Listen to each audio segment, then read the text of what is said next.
Hey guys, JSFILMZ here. So I'm back from France in Barcelona. We just drove back today. Now I wasn't originally planning on doing this, but I'm gonna go ahead and share my pros and cons in a Zhiyun crane 3-axis gimbal when using with the JH5. Now I used it with a Canon 24mm pancake lens and my anamorphic lens setup, which is crazy. I'm gonna share some footage of that later on. I have to edit them, but for now, just pros and cons after using this thing for about 2.5 weeks. So I have some notes here like always so I don't forget anything. Let's go. Okay, so first thing I like about it is the price.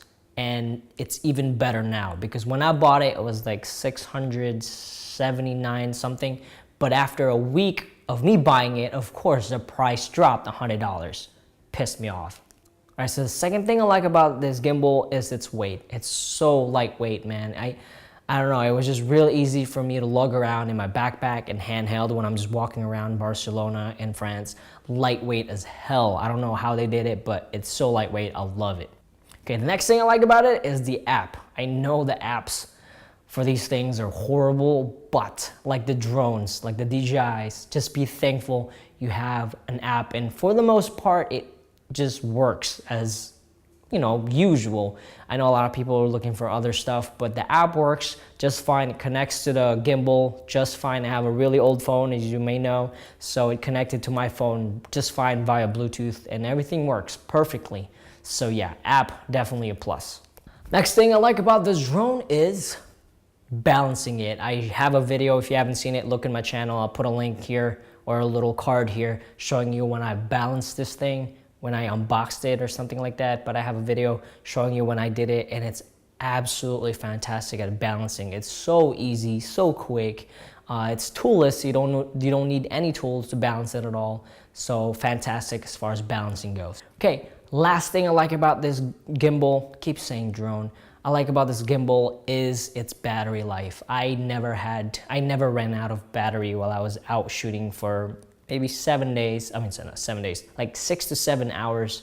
I was able to use it, but I would just charge it overnight, just in case that I would need it. But as far as battery life, this thing can last a long time, which is really good for gimbals because you don't need to carry a charger around. You can just use it for the whole day. All right, let's go with the cons, the stuff I did not like about this gimbal.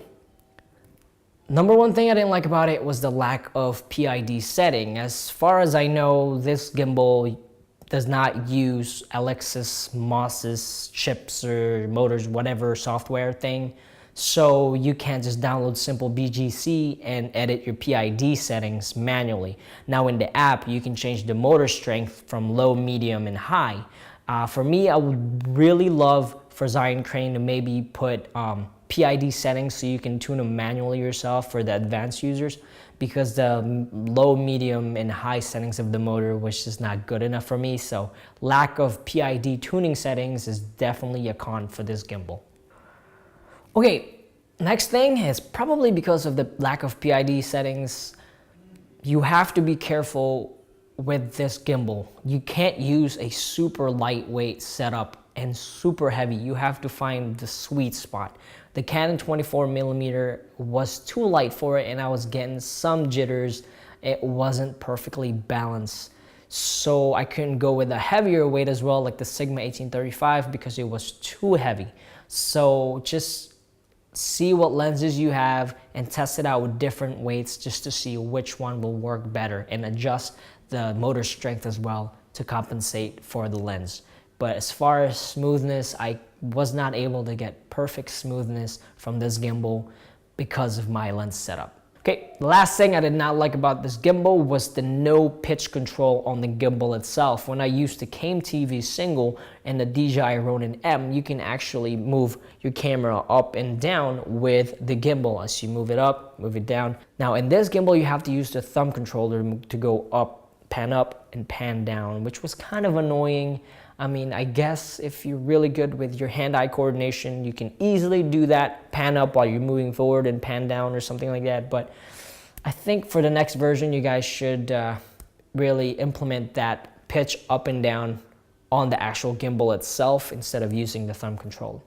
Now, that's all I have for you guys right now. I know I like to do these things quick and easy. I do have 2 gimbals coming in because I'm still looking for that perfect gimbal for that GH5 and Sigma 18-35mm lens setup and my anamorphic lens setup. I have the Nebula 4300 light coming in and also the Came TV Profit.